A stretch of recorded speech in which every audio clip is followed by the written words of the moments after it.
Olá, turma! Vamos agora para a nossa última aula sobre o sistema endócrino. Hoje vamos falar sobre o pâncreas, né? O temido pâncreas.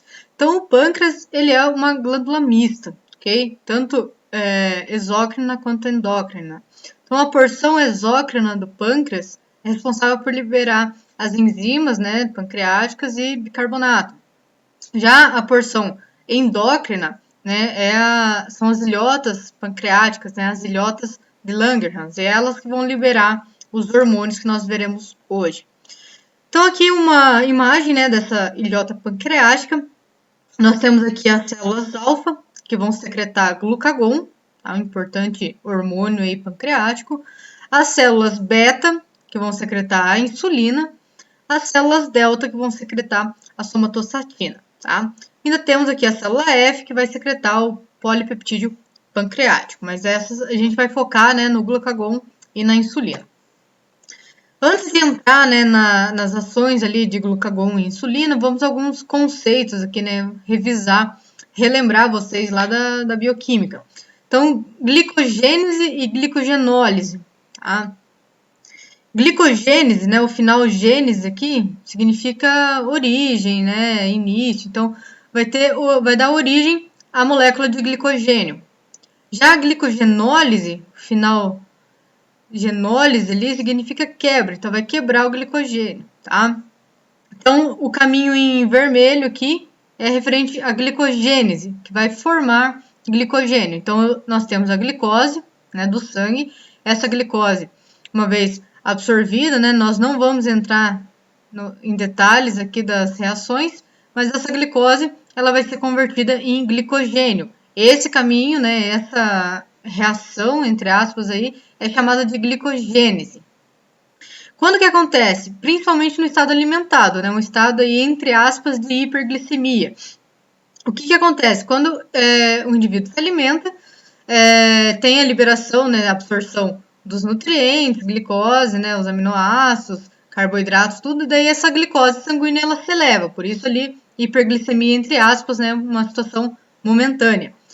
Se a célula utilizar, né, essa glicose, ela vai ser convertida em energia. O excedente que a célula não for utilizar vai ser estocado na forma de glicogênio. Como que a glicose do sangue passa a ser estocada como glicogênio, né? Passa para a forma de glicogênio, é a glicogênese, ok? E a via contrária aqui, a glicogenólise, a quebra do glicogênio, se dá quando eu tenho um estado aqui de jejum, entre aspas, uma condição de hipoglicemia. Não uma hipoglicemia patológica, tá? Mas o quadro ali em relação a um baixo nível, dentro ainda do normal, porém um baixo nível de glicemia. Daí o que acontece? Se eu não estou fazendo uma refeição, eu estou em jejum, não estou me alimentando, as minhas células precisam de glicose, né, como fonte de energia. E eu estou com pouca glicose circulando, né, estou numa situação de hipoglicemia, o que acontece? O nosso corpo ele pega o glicogênio estocado e converte novamente em glicose. E aí libera a glicose no sangue. Então, esse passo de converter o glicogênio em glicose é a glicogenólise, tá? E temos a gliconeogênese, tá? Então, a gliconeogênese, ela é diferente.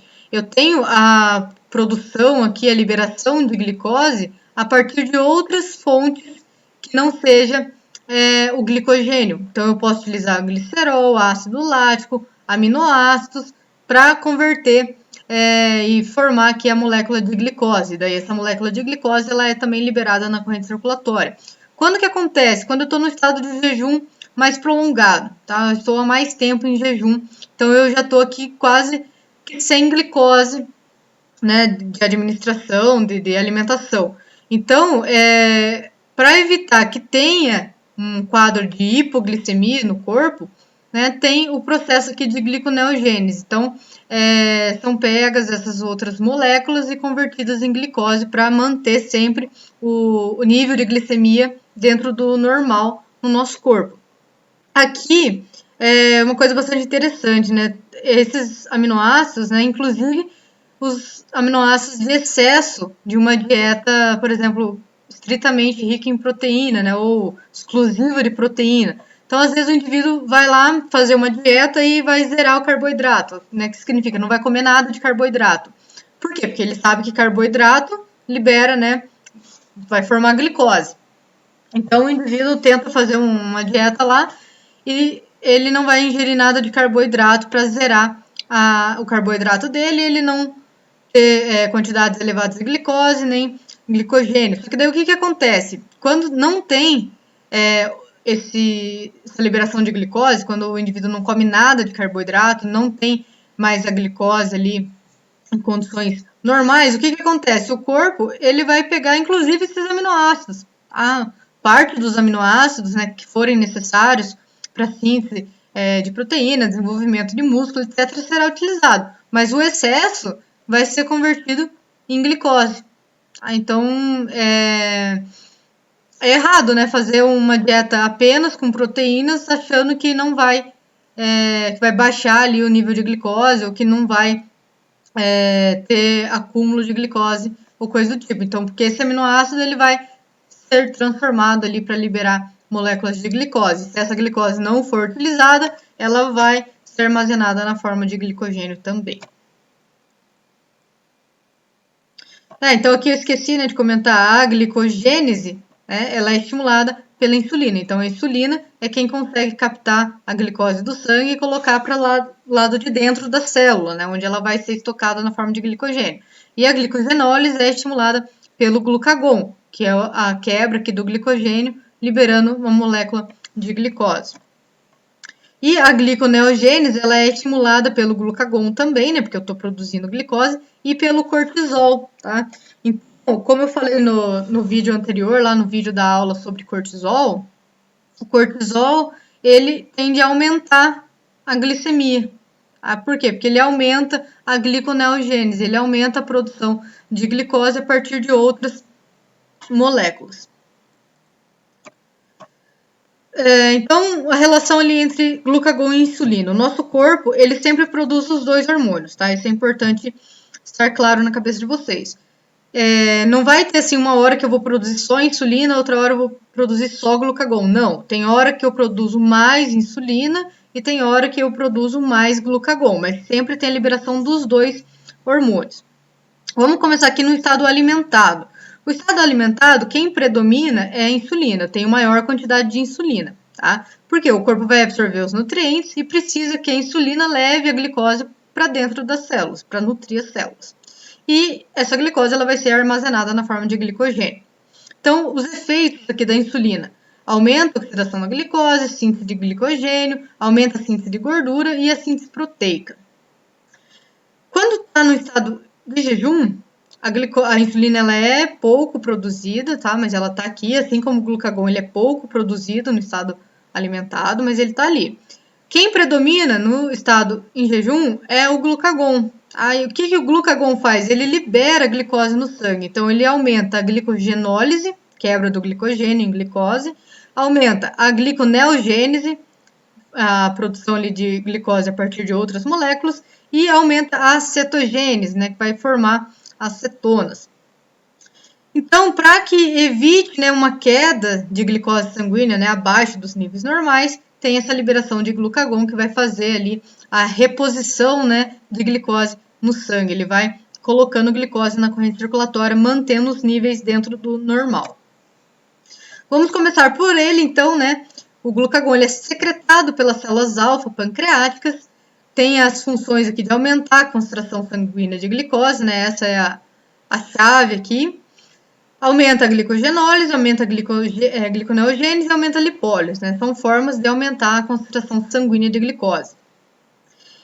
Então, como o corpo ele secreta sempre os dois hormônios, né? Ele também é secretado após a alimentação.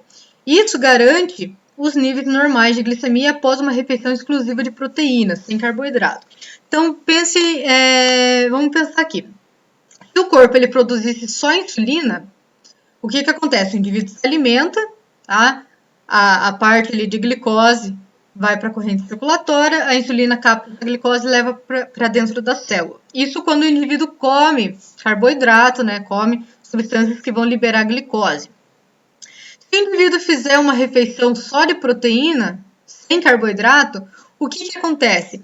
Vou ter a liberação de insulina, e daí o que faz? Essa insulina, ela iria pegar, né, se eu tivesse só a liberação de insulina, essa insulina ela iria pegar a glicose circulante, a glicose normal, não vinda da alimentação, tá? Então ela iria pegar essa glicose e levar para dentro da célula, e aí o meu corpo entraria num quadro de hipoglicemia. Tá? Por que não entra num quadro de hipoglicemia? Porque também é secretado o glucagon. Então, para evitar essa ação da insulina quando não tem carboidrato da alimentação, para que essa insulina ela não pegue, né, toda a parte ali de glicose normal, que está dentro do padrão, né, dentro da normalidade, o que acontece? O glucagon ele é secretado também, e isso ele evita, né, essa queda de hipoglicemia. Ele tem um efeito, entre aspas, hiperglicemiante. Por que entre aspas? Porque o glucagon ele não vai aumentar a glicemia para você ficar num quadro de hiperglicemia, tá? Ele vai aumentar, porém, dentro da normalidade.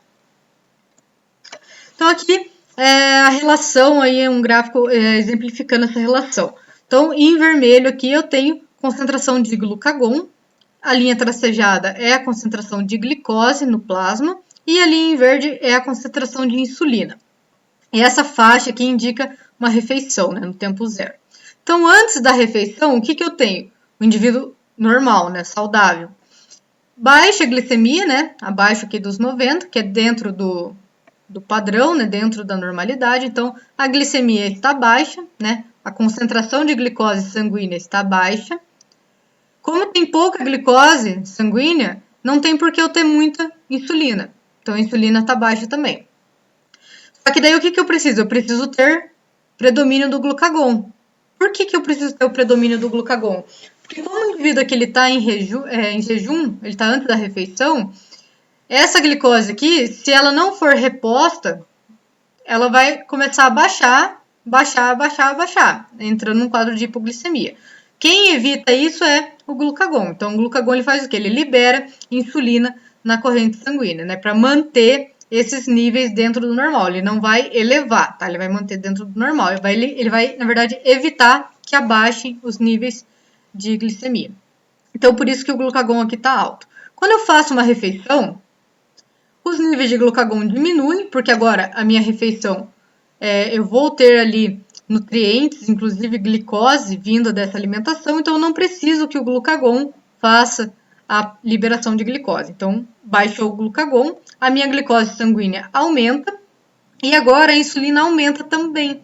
Por que a insulina aumenta também? Porque a glicose, ela precisa da insulina para ser transportada, né, para o lado de dentro da célula.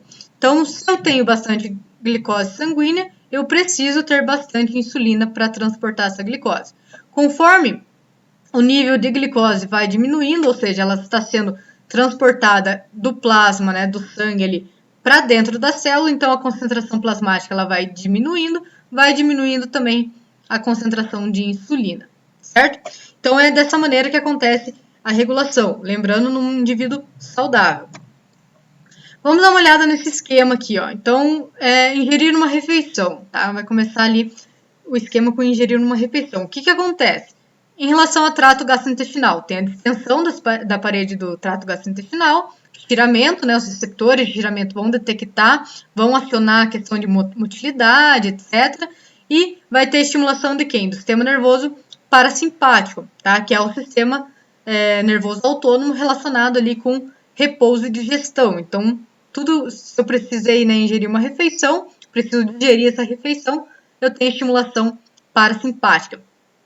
E a inervação, né, estimulação parasimpática, ela vai estimular as células beta, lá no pâncreas, liberar insulina. Vamos parar por aí, vamos observar a parte aqui, ó, digestão e absorção de nutrientes. Então, eu vou ter aumento de aminoácidos no plasma, então ingerir uma proteína, alguma coisa, e aumento de glicose no plasma. Se a minha glicose agora está alta, minha glicemia está elevada, não tem por que as células alfa liberarem glucagon. Então, a glicemia no plasma elevada, né, a glicose no plasma elevada, ela inibe as células alfa pancreáticas e tem diminuição da liberação de glucagon. Ele é liberado, porém em menor quantidade, tá? E a presença, né, dos carboidratos no trato gastrointestinal vai desencadear, né, as células endócrinas a liberarem o GLP e o GIP e também vão estimular as células beta pancreáticas a liberarem insulina. Então, aqui a glicose elevada também vai estimular a liberação do pâncreas, ali, a liberação de insulina pelo pâncreas. E o que a insulina vai fazer? Ela vai atuar nos músculos, no tecido adiposo e outras células, aumentando o transporte de glicose, ou seja, levando glicose para essas regiões. Ela vai atuar também no fígado, fazendo o aumento da glicólise, né, vai quebrar, vai fazer o aumento da glicogênese, produzir glicogênio, né, estocar a glicose na forma de glicogênio, e aumento da lipogênese, né, vai quebrar, vai gerar ali também tecido adiposo, né, a parte dos lipídios, e aumento da síntese proteica. Tudo isso, né, significa ali que a insulina, entre aspas, ali, né, deu um fim na glicose, utilizou a glicose como energia para as células e estocou na forma de glicogênio, né, e deu uma utilização ali para essa glicose. Naturalmente, a glicose no plasma, né, a glicose livre circulando no plasma, diminuiu. Então, por retroalimentação negativa, né, por feedback negativo, essa glicose baixa inibe, né, esse estímulo que era uma glicose alta e as células alfa-pancreáticas voltam a produzir glucagon, tá?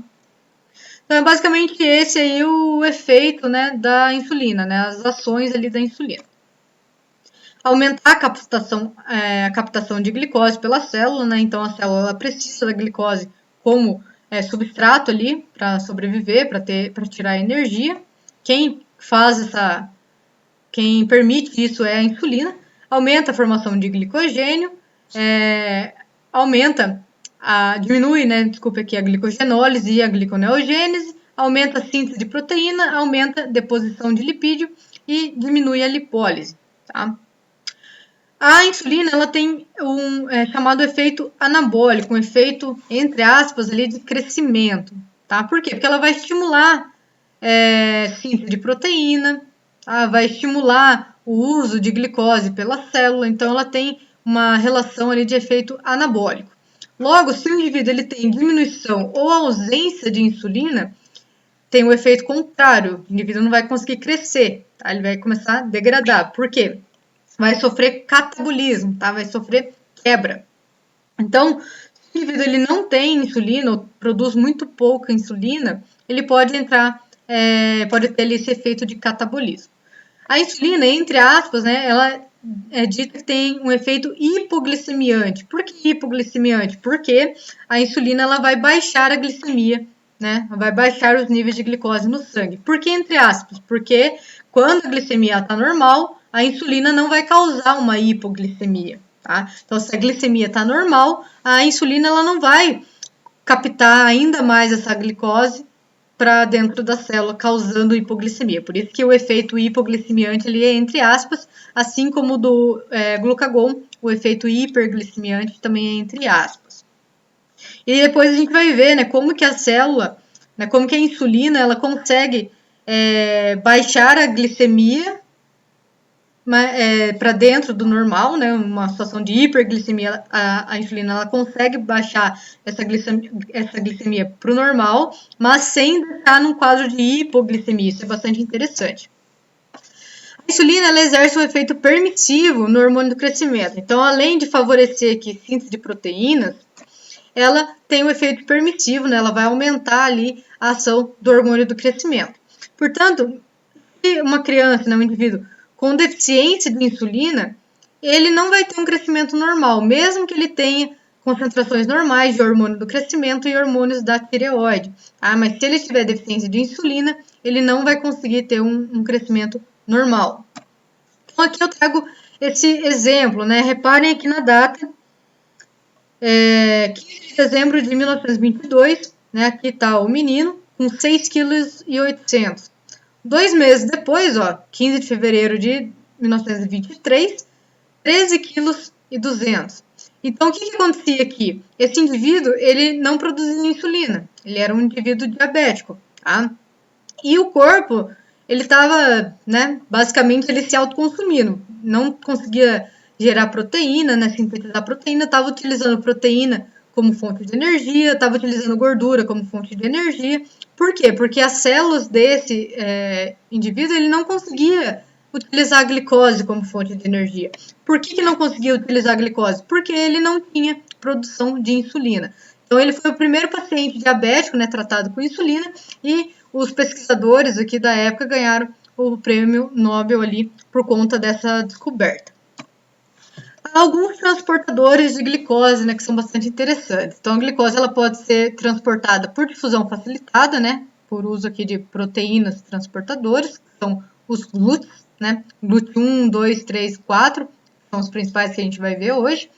E tem a possibilidade também de um transporte ativo secundário, tá? Na forma de cotransporte junto com o sódio, que daí é o receptor aqui, o transportador SGLT, tá? Que é o transportador de glicose e sódio, ok? Lembrando não, é uma informação nova. O GLUT4 ele é dependente da insulina, tá? Isso faz com que ele seja diferente dos outros três. E a gente vai ver isso como que vai funcionar. Então aqui eu tenho essa tabela exemplificando ali maiores detalhes desses 4 GLUTs, né? Esses 4 transportadores de glicose. Então aqui eu tenho o tipo de transportador, aqui eu tenho o KM. O que significa esse KM? Eu até deixei aqui embaixo, ó. É a quantidade de glicose, né, necessária, ali, a concentração de glicose para atingir metade da velocidade máxima do transportador.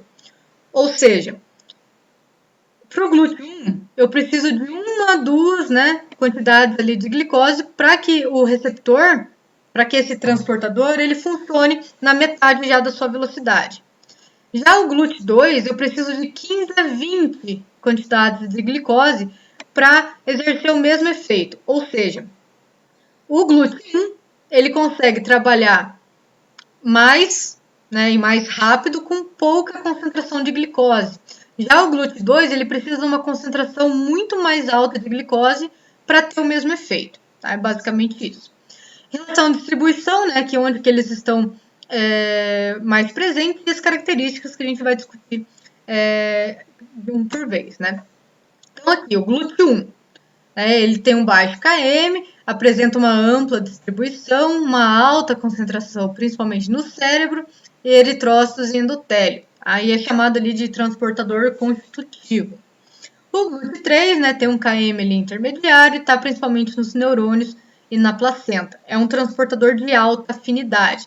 O que significa, né? Os dois são, na verdade, tá? Os dois são transportadores com alta capacidade de transporte, né, e alta afinidade pela molécula de glicose. O que isso significa? Se esses dois transportadores perceberem lá uma molécula de glicose passando na corrente circulatória, eles vão captar essa molécula de glicose para dentro da célula. Tá? Então, são receptores de alta afinidade. Viu uma molécula de glicose, ele vai querer pegar essa molécula de glicose e colocá-la para dentro da célula.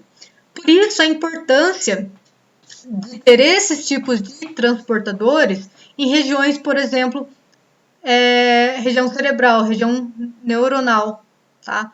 Porque o que acontece? O nosso corpo, principalmente sistema nervoso central, ele não pode ficar sem glicose, que é a principal fonte ali de energia, não pode ficar sem glicose, né? Não pode ficar sem funcionar adequadamente quando eu estou em jejum, por exemplo, tá? Quem permite isso é a alta afinidade desses dois receptores, tanto o GLUT1 como o GLUT3. Então, se eu tenho glicose circulando, mesmo em jejum, né, por conta da ação do glucagon, esses transportadores GLUT1 e GLUT3, eles conseguem captar essa glicose que está baixa no sangue, eles conseguem captar e levar para os neurônios, eritrócitos e outras regiões onde eles têm representação. Tá? Então, isso é bastante importante. E como, né, o transporte mínimo de glicose deve ser mantido a esses órgãos, seus transportadores de glicose são independentes de insulina. O que isso quer dizer? Que mesmo com concentrações baixas de glicose no sangue, que daí a minha insulina vai estar baixa também, esse transportador ele funciona sem insulina. Tá? Então é um transportador que consegue captar a glicose da circulação sanguínea para o lado de dentro da célula sem a ação, né, sem a presença de insulina. Algumas curiosidades aqui, né? O GLUT1 ele está relacionado ao crescimento do cérebro e é mais abundante na infância, na fase de desenvolvimento. Conforme o indivíduo ele vai ficando adulto, né, esse GLUT1 tende a diminuir e o GLUT3 aumenta, né? O GLUT3 ele está associado à maturação e manutenção funcional, né, principalmente do cérebro, né, da região dos neurônios ali. E outra característica, que outra curiosidade, é que na doença de Alzheimer, né, ocorre uma redução dos transportadores do tipo 1 e tipo 3, principalmente aqui nos lobos parietais e temporais, tá? GLUT2, né? Então, fechando aqui, GLUT1 e GLUT3, eles têm alta afinidade, são presentes no neurônio, principalmente na região cerebral, e são independentes de insulina. Mesmo em concentrações baixas de glicemia, eles conseguem pegar a glicose e nutrir esses neurônios, tá? GLUT2.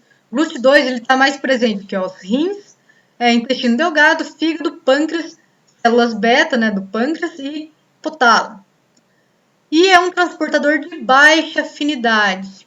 O que isso significa? Que precisa ter muita glicose para que esse receptor seja ativado. Olha o KM, tá? Olha a quantidade de glicose que precisa ter para que esse transportador funcione atinja, né, a metade da sua velocidade máxima. Então, preciso ter muito mais glicose para ativar esse receptor. Então, esse receptor, ele funciona como um sensor de glicose. Vou explicar por quê.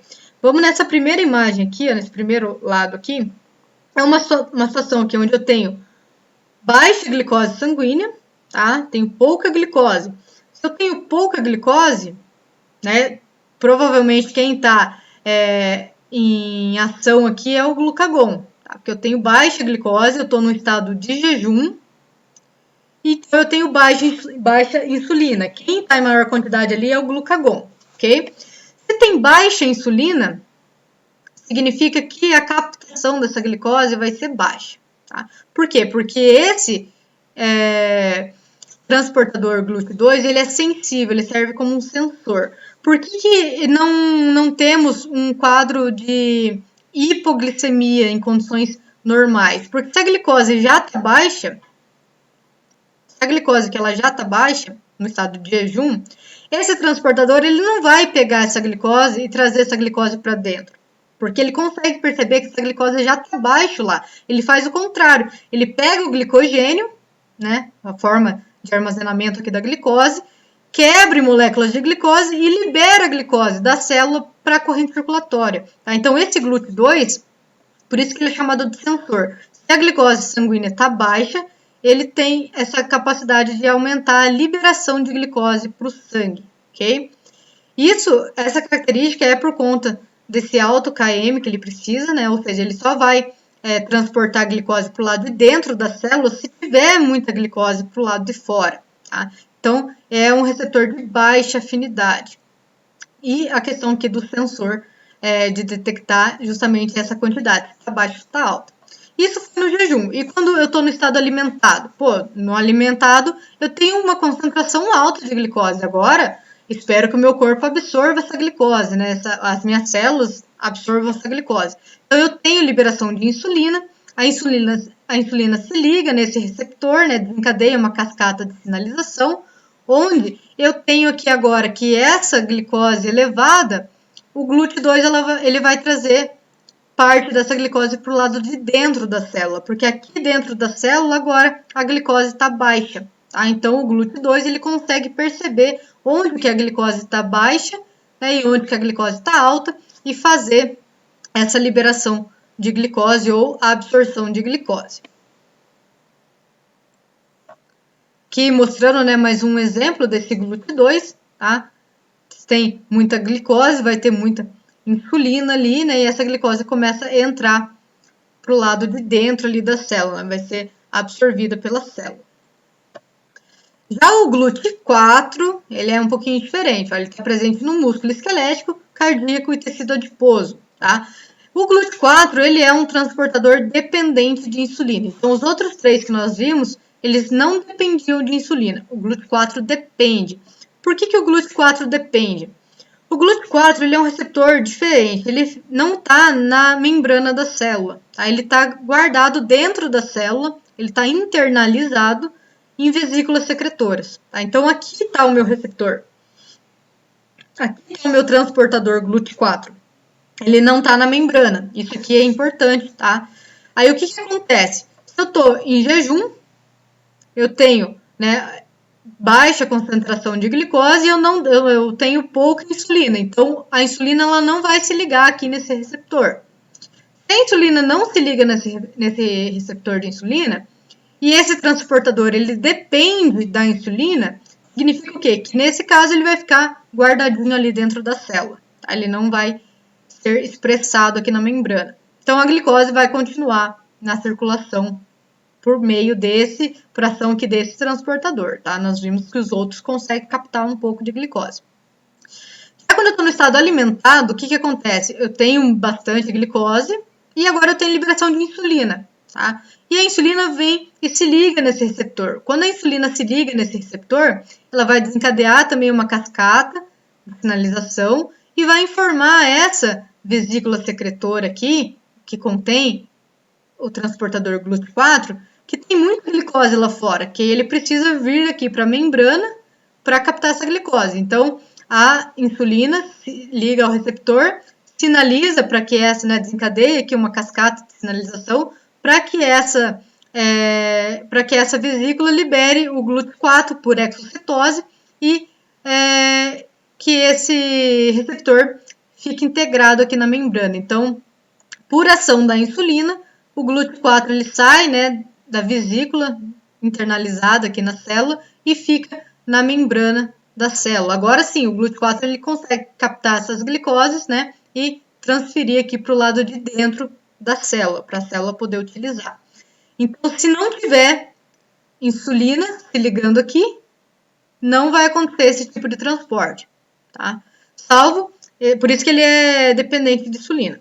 Salvo exceção que o músculo, quando contrai, ele também consegue colocar esse transportador GLUT4 na membrana, tá? Então, ele depende de insulina, mas quando o músculo tem contração, também desenvolve mecanismo para expressar esse GLUT4 na membrana.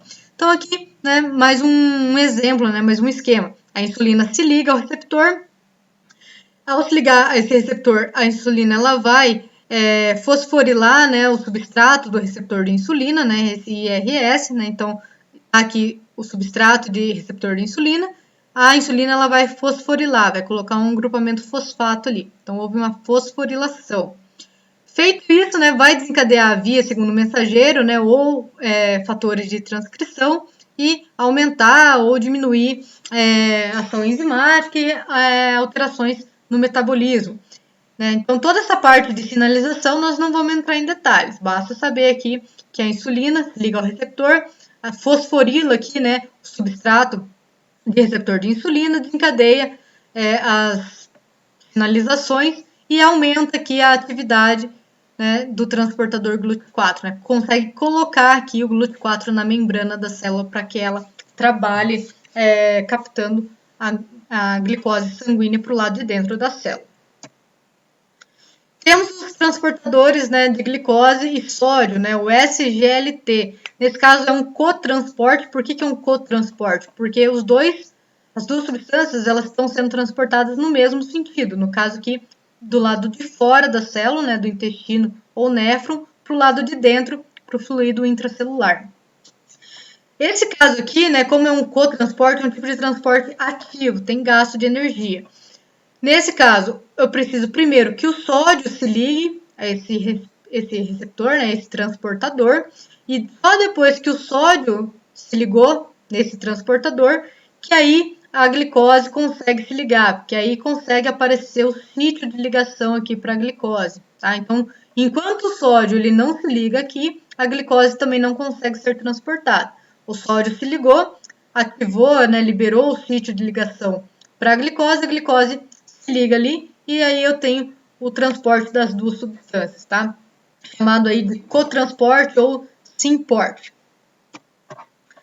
Em relação à liberação, né, de insulina, ela é chamada de liberação pulsátil ou liberação bifásica, porque ela tem duas fases. A primeira fase é a fase de liberação rápida, né? Desencadeada aqui quando eu tenho um estímulo, que no caso, da maioria das vezes aqui, é alimentação. Então, eu me alimentei ou tenho uma elevação de glicemia, né? Uma elevação de glicose sanguínea. É o estímulo para secretar aqui, para liberar essa glicose. Desculpa, essa insulina. Essa insulina ela já está estocada, ela já está produzida. Ela vai tendo sua ação e vai decaindo. Mais tardiamente, numa liberação mais lenta, eu tenho a segunda fase, tá? Aí, esse estímulo aqui é a glicose, né, presente ainda na circulação, e o conteúdo aqui é outras fontes ali, né, não é necessariamente a insulina que já estava produzida e estocada, tá? É uma insulina pré-formada, uma pró-insulina, daí começa a sintetizar novas moléculas de insulina, por isso que é uma liberação mais lenta.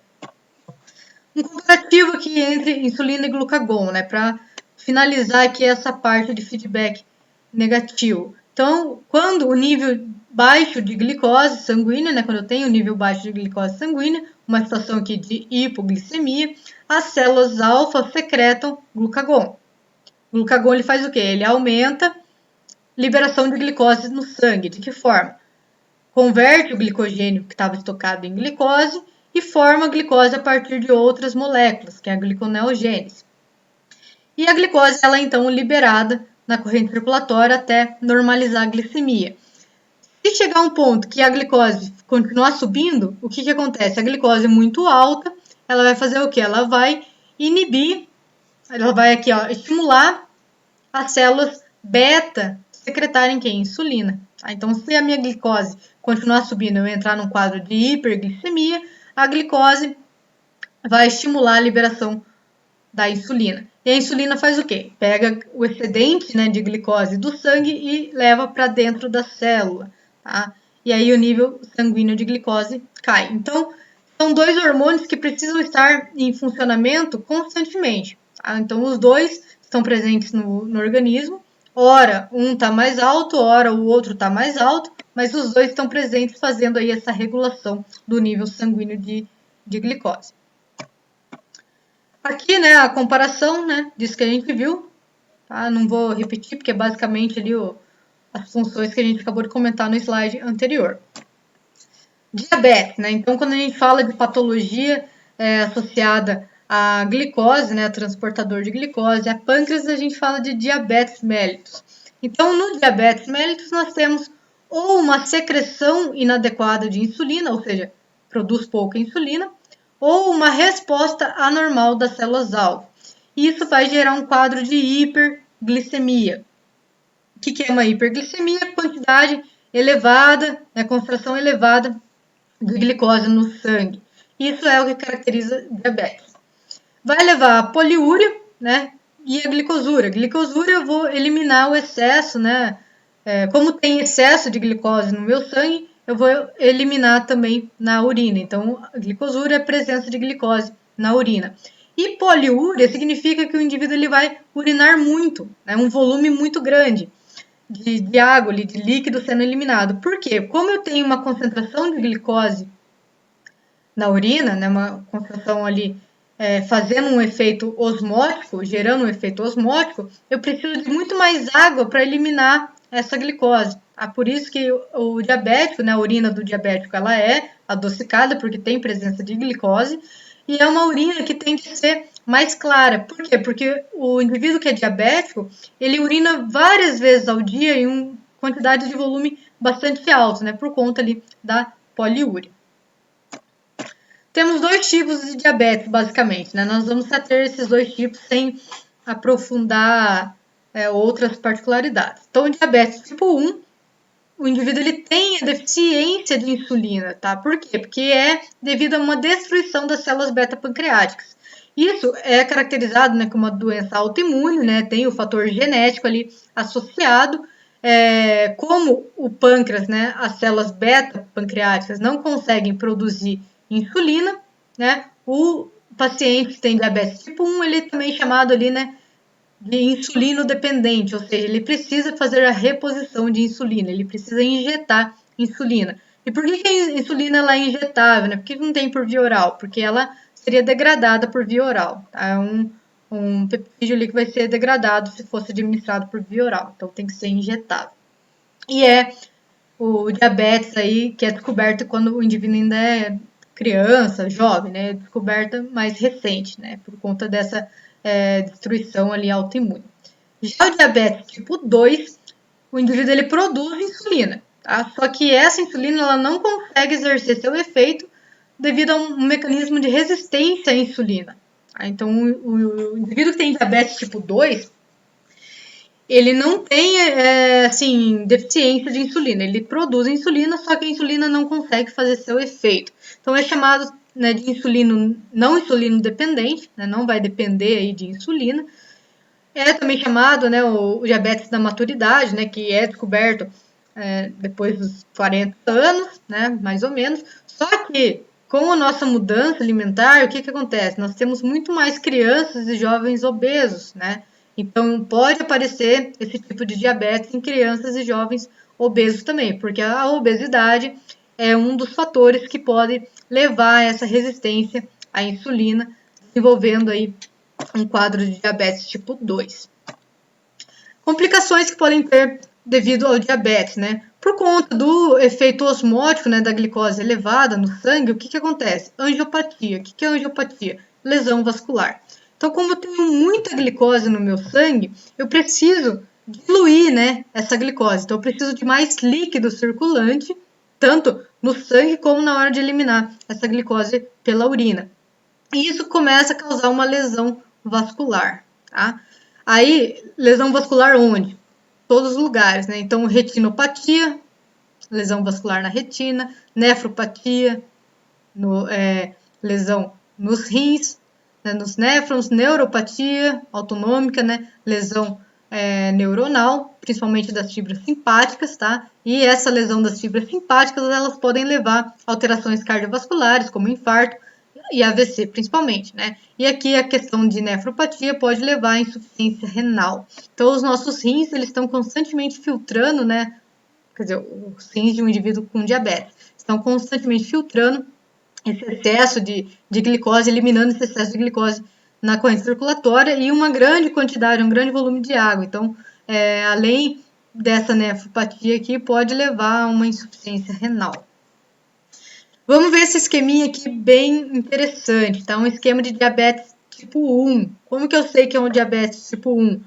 Sem liberação de insulina. Então, eu não tenho liberação de insulina, tá? Então, vamos supor, o indivíduo, diabetes tipo 1, fez uma alimentação, né? Comeu aqui gordura, carboidrato e proteína.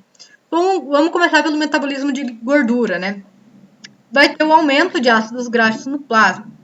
Só que aí eu começo, né, a aumentar a degradação de gordura, né, inclusive da gordura que era armazenada, e aumento ainda mais os ácidos graxos no plasma. Por quê? Porque eu preciso de gordura, né, do ácido graxo para produzir ATP. Tá? Por que eu preciso de gordura para produzir ATP? Porque essa glicose que está aqui, vinda da alimentação de carboidrato, sem a insulina, essa glicose não consegue entrar na célula. Então, a célula não vai conseguir tirar a energia da glicose, vai ter que usar outras fontes. Uma das outras fontes é a gordura. Então, começa a ter a degradação de gordura, inclusive da gordura que estava armazenada, para produzir ATP. E aí eu posso ter perda tecidual, né? Eu posso ter perda de gordura aqui, perda de tecido, não só de gordura, né, aquele pneuzinho, mas gordura mesmo, né? Por exemplo, causar uma lesão tecidual devido à alteração de membrana, de composição celular, tá? Então é bastante perigoso também se for agravado. Na glicose, né, como não tem insulina, a célula não consegue utilizar a glicose como fonte de energia, tá? Então, o que acontece? O fígado, ele vai ser estimulado para produzir, né, tanto aqui moléculas de glicose também, né, glicogenólise, gliconeogênese e também vai produzir cetonas. Essas cetonas, elas vão fazer o quê? Elas vão desencadear o que a gente chama de acidose metabólica ou cetoacidose. Então, essas cetonas, elas têm como característica diminuir o pH, tá? Causando um quadro de acidificação na urina. Tá? Não só na urina, tem um quadro de acidose metabólica. E se isso não for, não tomar cuidado com isso, né, não for controlado, não for revertido, isso pode levar ao coma e à morte, porque daí começa a ficar muito ácido o organismo ali por conta do aumento da produção de cetonas, né, os corpos cetônicos. Além, né, da célula não conseguir utilizar essa glicose, significa o quê? O encéfalo, ele interpreta isso como a célula não está conseguindo, entre aspas, né, se alimentar. Não está chegando nutriente para a célula. Então, o que o encéfalo manda como resposta para o indivíduo?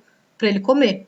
Tá? Então, estímulo de polifagia. Aumenta, né, a vontade de comer, o indivíduo ele come mais. Por quê? Porque o cérebro, né, o encéfalo, ele está entendendo que a célula não está se alimentando, não está chegando nutriente.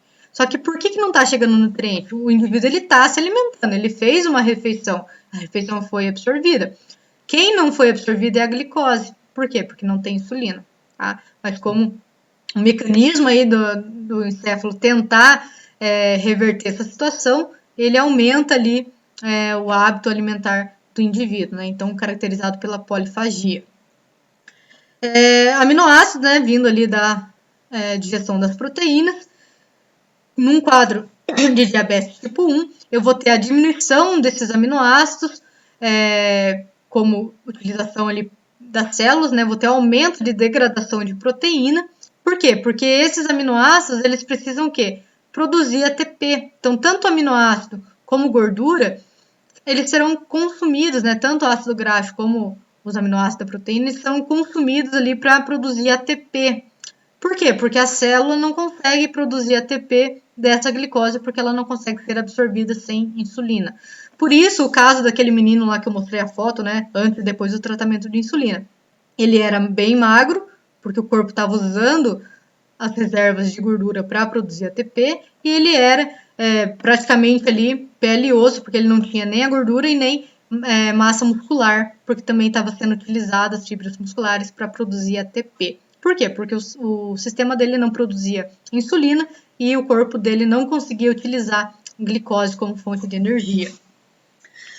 Ainda, o que mais que a gente tem? Aí, por exemplo, né, um quadro de hiperglicemia, que vai caracterizar no indivíduo diabetes tipo 1, porque não tem a liberação de insulina, então a glicose ela fica no sangue, ela não chega a entrar na célula. Então, eu tenho uma elevação aqui, um estado de hiperglicemia.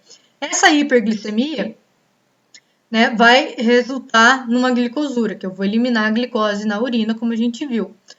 Vai resultar aqui numa diurese osmótica e poliúria. Tá? A poliúria é urinar um grande volume de urina. Por quê? Por causa do efeito osmótico da glicose. Então, o indivíduo ele tem glicose na urina, ele precisa de muito mais água para eliminar essa glicose. E aí, consequentemente, ele entraria num quadro de desidratação. Tá? Entrando num quadro de desidratação, né, eu vou ter uma baixa volemia, porque eu estou urinando muito.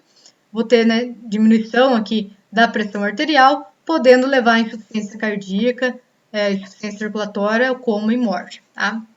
Além disso, o aumento da osmolaridade, causado ali pelo aumento, né, da concentração de glicose, faz o indivíduo ter sede, né?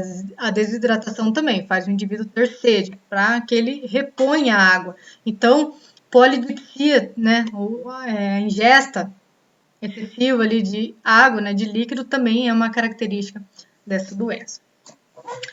Já o diabetes tipo 2, né, então só para relembrar, o tipo 1 não produz insulina, tá? Não consegue captar a glicose porque não tem insulina. O diabetes tipo 2, ele está relacionado à obesidade, acúmulo de gordura visceral e resistência à insulina, tá? De que maneira isso acontece? Então, é muito comum, né, ouvi falar que o acúmulo, né, de gordura visceral, né, na barriga ali, o acúmulo de gordura visceral pode, né, ser prejudicial e levar ao desenvolvimento de um diabetes tipo 2. Então aqui a gente está na célula. Lembre, esse receptor GLUT4 que ele só vai aparecer, ele está internalizado dentro da célula, tá? Ele só vai aparecer se a insulina se ligar aqui no receptor e desencadear, né, fosforilar esse substrato do receptor de insulina, que vai desencadear os fatores, né, e as reações para que esse GLUT4 ele seja expresso. Tá? Antes dessa insulina se ligar, esse GLUT4 ele não está aqui, ele está guardado dentro da célula. Então a insulina se liga, fosforila o substrato do receptor de insulina e aí o GLUT4 aparece ali para captar a glicose. O que acontece? Como que o acúmulo de gordura visceral, né, como que a obesidade pode levar a um mecanismo chamado aqui resistência à insulina, né, um quadro de diabetes com resistência à insulina. Se o indivíduo ele é obeso e tem acúmulo de gordura visceral, ele naturalmente vai ter um acúmulo de ácidos graxos, né, circulante. E esses ácidos graxos, quando entram na célula, eles fazem o quê? Eles vão inibir essas duas vias, eles vão inibir a fosforilação do substrato do receptor de insulina e vai inibir as vias segundo mensageiro, inibindo aqui a expressão do GLUT4. Então a glicose sanguínea ela vai continuar elevada, mesmo com a presença de insulina. Por quê? Porque o GLUT4 não vai conseguir sair, né, da vesícula que ele estava armazenado dentro da célula para ser expresso ali na membrana. Então a glicose continua no sangue, mesmo que tenha insulina. E aí o que o corpo, né? Como que o corpo interpreta isso? O corpo percebe que a glicose não está entrando na célula e faz o quê? Aumenta a liberação de insulina. Então o diabetes tipo 2, ele tem, né, uma característica ali de ter bastante liberação de insulina. Não falta insulina para ele, tem bastante insulina. O problema é o mecanismo aqui de sinalização para a expressão, principalmente ali do GLUT4, tá? E por que, né, que o exercício, né, a caminhada, por exemplo, né, se movimentar, atividade física, por que é importante, né, para ajudar a diminuir tanto, né, colesterol como diabetes, né? No caso do diabetes do tipo 2, né? Porque aí eu diminuiria, né, a quantidade de ácidos graxos livres, né, diminuiria gordura visceral e diminuiria aqui essa inibição. Se eu diminuo a inibição, o receptor GLUT4 volta, né, a ser expresso normalmente, a glicose transportada para o lado de dentro da célula. Uma comparação aqui entre um diabético do tipo 2 e um não diabético. Tá? Então, em verde, eu tenho os indivíduos, né, o grupo de indivíduos de diabetes não insulino dependente, né, o diabetes tipo 2, e em amarelo, o grupo sem diabetes. Então, aqui eu tenho nível de glicose, nível de insulina e nível de glucagon. Se eu estou antes da refeição, né, antes aqui do tempo zero, a minha glicose, né, o indivíduo normal, controle, que sem diabetes, a glicose dele está abaixo dos 90, tá? Antes da refeição. Já o indivíduo diabético, ele tem por característica, mesmo antes da refeição, mesmo em jejum, ter a glicemia elevada. Tá? Então, a glicemia do indivíduo diabético, mesmo em jejum, já é bastante elevada em relação ao indivíduo não diabético. Nível de insulina, né, baixo. Tá? Por quê? No indivíduo sadio normal, a insulina está baixa porque a glicose está baixa. No diabético, a insulina está baixa, tá? Porque ainda eu tenho pouca glicose aqui para elevar essa insulina. Então, a insulina continua baixa, que eu estou antes da alimentação. Já o glucagon, ele está elevado, tá? Nos dois. Um pouco mais elevado no indivíduo com diabetes, mas está elevado nos dois. Quando o indivíduo faz a refeição, né, a partir do momento que o indivíduo se alimenta, veja o que acontece. O indivíduo saudável, né, a glicose dele, nível de glicemia no sangue, aqui ele vai, nível de glicose no sangue, ele vai aumentar. Tá? Ele vai aumentar um pouquinho. Consequentemente, o nível de insulina ele também vai aumentar para captar essa glicose da refeição. E o glucagon vai diminuir. Isso no indivíduo normal, um indivíduo saudável. O indivíduo com diabetes, quando ele se alimenta, a glicose dispara, a glicemia dispara, sobe bastante. Aí o que teria que acontecer? Aumentar bastante a liberação de insulina também. Só que o que acontece? A resposta aqui de insulina, ela é deprimida ou retardada, ou seja, mesmo que eu tenha insulina, essa insulina não consegue fazer efeito, tá? Nesse caso aqui, essa insulina não está elevada, não é igual o caso anterior que a insulina também estava elevada, mas ele está produzindo insulina, só que aí o receptor de insulina, né, não está funcionando, ou a própria insulina ali, ela não está conseguindo ser liberada de maneira adequada, ou ainda está liberando pouca quantidade de insulina. Então a glicemia continua elevada. Tá? E o glucagon continua alto porque não tem a ação aqui da insulina para ajudar a diminuir a liberação de glucagon.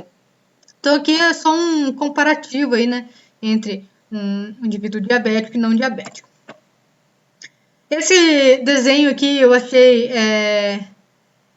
bastante completo, né? Saiu até no print, né, que eu dei no canal lá do Rogério Gozzi, né? Que é um resumão, né, de tudo isso que a gente viu, né? Então, os hormônios, né, liberados ali pela hipófise, tá? GH, TSH, FSH, LH, prolactina, CTH, ocitocina e o ADH e seus efeitos, tá? Então aí é só para dar um fechamento aí para nossa aula. E assim a gente chega ao fim, né, do sistema endócrino. Vai faltar ali falar da parte sexual, né? Mas isso a gente vai ver como sistema, né, reprodutor feminino e masculino, não necessariamente dentro aqui do conteúdo de endócrino. Certo, pessoal? Nos vemos no próximo vídeo, então qualquer dúvida é só entrar em contato.